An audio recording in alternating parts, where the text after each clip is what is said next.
Hey everyone, it's Sydney and welcome back to our channel. We are finally 30 weeks pregnant. That means only 10 weeks remain. Hopefully the baby comes on time and not late, which I hear is common for first-time moms.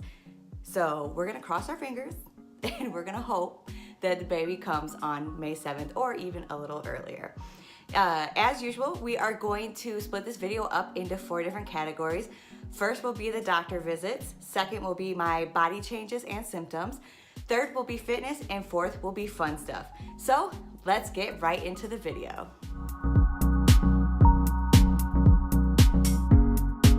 So if you've been following along, then you knew the last update, I talked about us going to Las Vegas for a weekend getaway.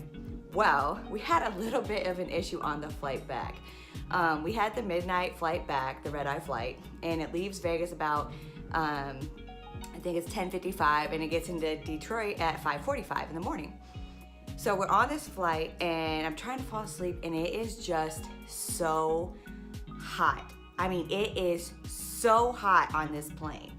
It even got to a point where I'm drenched in sweat and I'm like kind of rocking back and forth. I can't get comfortable.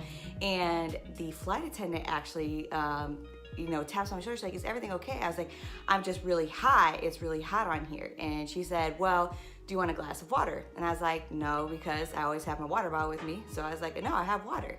And she's like, "Well, do you want to stand in the aisleway?" And I was like, "Sure."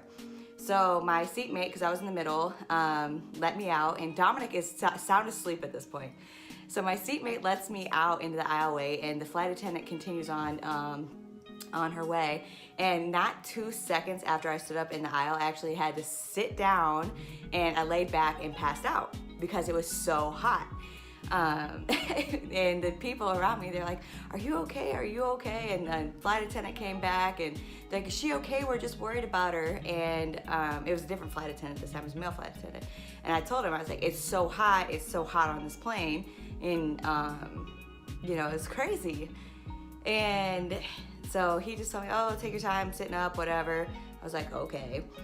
And then as I sat up, the 2 people in the row behind us in the aisle, the 2 gentlemen, they asked me like, "Are you okay? We saw you, go down essentially." And I was like, "Yes."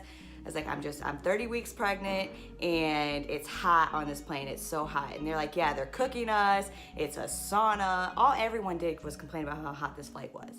And so that's kind of scary. We spent the last 35 minutes of the flight, because this happened around 55 minutes left in the flight.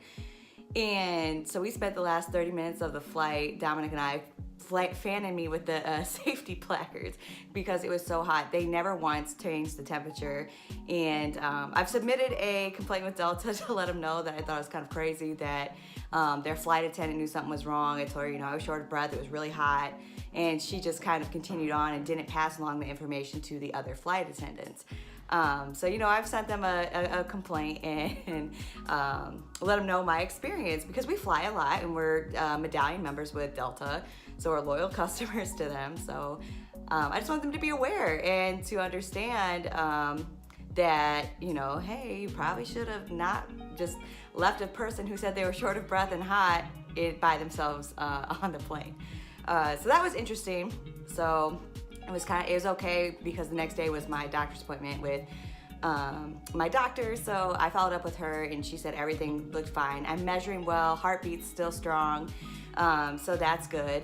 And that's really all that happened with the doctor visits. You'll notice that, right now I'm doing every 2 weeks doctor appointments, but a lot of your doctor appointments in the middle are, you go in, they measure your belly and they check the heart rate, and that's it.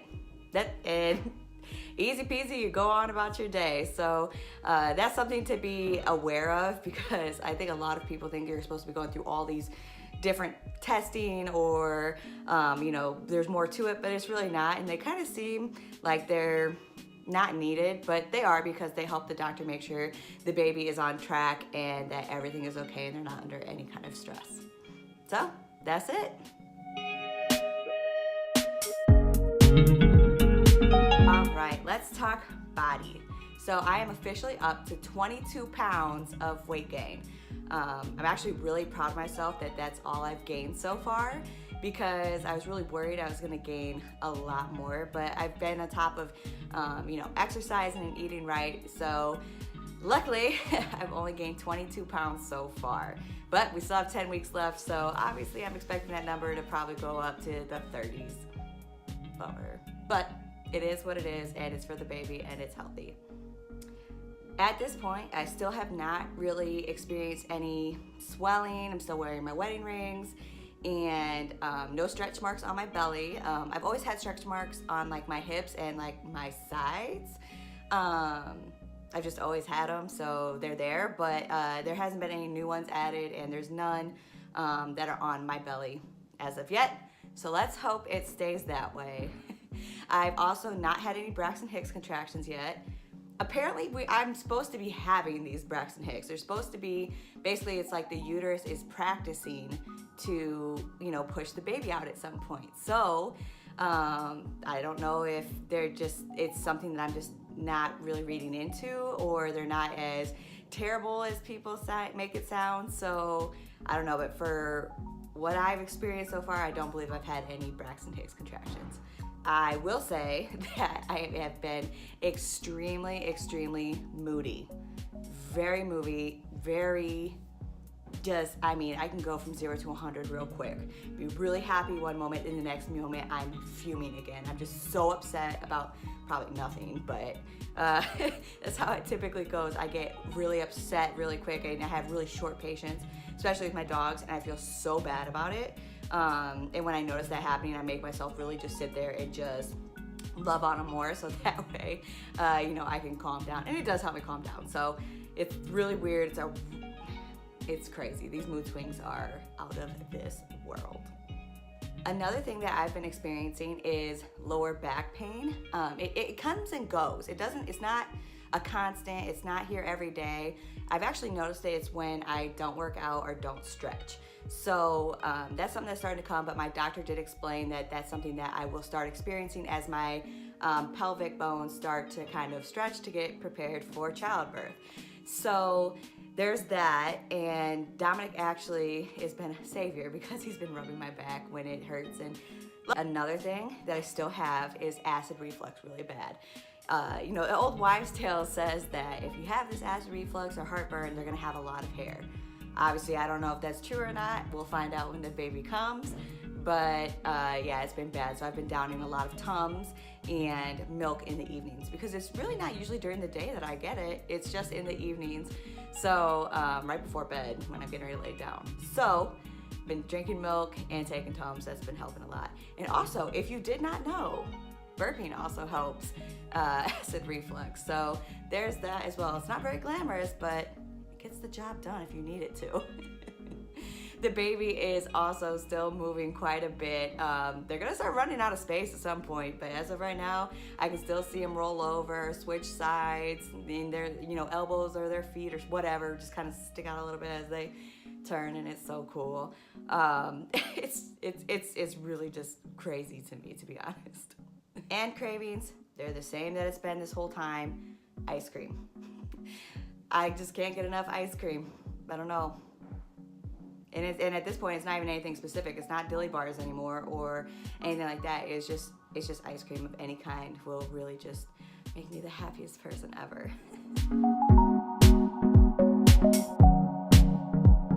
All right, let's talk fitness.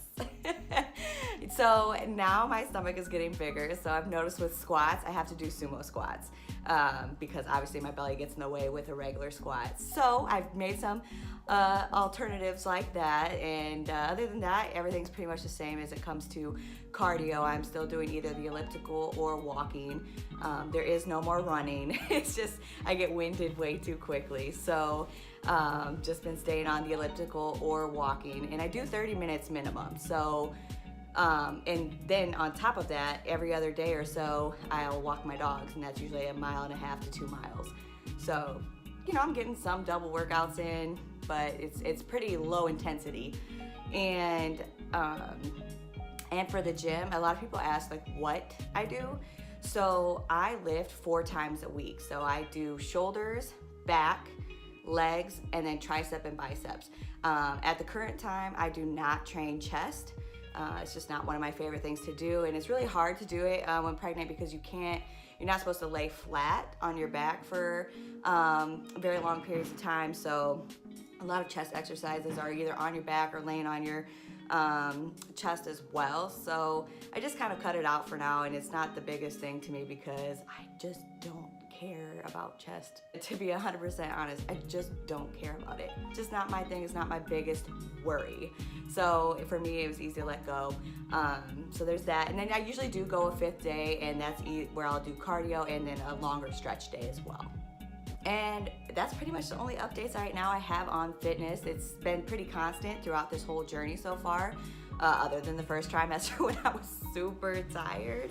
But the thing is like I always preach with fitness, is you have to listen to your body. So if you're tired or if your body's exhausted, don't push it and don't feel bad about not making it to the gym that day. Just go to the next day and, pick up from there. It happens to me all the time, and that's why I still give myself rest days in the middle of the week, and it's okay. It's okay. It's a lifestyle. It is not a demand, and you don't want to make it not fun. And that's what happens when you demand yourself to do these things, and your body just literally can't keep up. So keep that in mind, and that is with a fit pregnancy, and that is with fitness in just general. And now on to the fun stuff. So some fun stuff that we've been doing. I attended my first class. It was the breastfeeding class, and wow, there is a lot to learn and to know about breastfeeding. I truly don't believe it's something you can learn in a class. There was so many things. So many. I just don't understand. I thought it was a simple put baby to boob, you're good to go. And it's not. Apparently there's all these holding positions, there's all these symptoms you have to look out for, and all these things that can just happen to you, and it's just, oh my gosh, this is crazy. It's overwhelming to think about. And just the dedication that has to come along with breastfeeding, which I obviously knew you had to be dedicated to it, but there's just so much. They gave us this whole book to bring home too, and of course I can't find it at the moment, and I was gonna show you guys this is everything you need to know, but really I've just taken everything with a grain of salt. So I've obviously learned some stuff in that class. I do a lot of research. I've talked to my friends. My girlfriends have all breastfed, and like everyone else says, fed is best. So there's a chance I could not even be able to breastfeed. That's just one of the things that could happen. Not all women's bodies are actually capable of breastfeeding, of producing milk. So there's that chance as well. Obviously, I'm hoping that's not me, but I understand that there's a possibility. But that class, it was very informative, but I'm obviously taking pieces from every different way, which I think is very important, just in having a baby in general, whether that's, stuff with doctors, stuff with traveling, stuff with, what steps they should be at, or what growing points, things like that. Just, research it, because there's so much stuff out there, and you're gonna have so many head-butting, conflicting things, and that's something I've noticed. So you just really have to find out what works for you. Every woman's body is different. So, just make sure to keep that in mind, because that's what I'm trying to do to keep from freaking out just a little bit, because it's a lot. Like I said, it's a lot. We started getting some gifts in the mail as well for the baby shower from those that can't attend, and this stuff is just so cute. Baby stuff is so small, and it's just so soft and cute, and it's just, whew, the baby's coming. It's crazy to think about.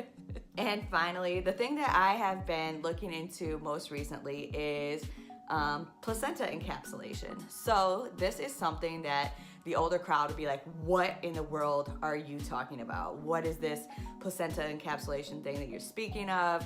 And the younger crowd is gonna know exactly what I'm talking about. So actually what you do is, and there's a company in Detroit that does it, and so that, I've been looking into they've got great reviews, they've got great, a great program that I just, am very interested in. So what happens is I would actually bring the placenta home with me, and they come to the house and they do the encapsulation process. So what placenta encapsulation is exactly what it sounds like. They take your placenta and they encapsulate it in little pill form. And there's been a lot of studies that show that this can help with postpartum depression, breast milk, and just your body just getting back in the swing of things with all the hormones.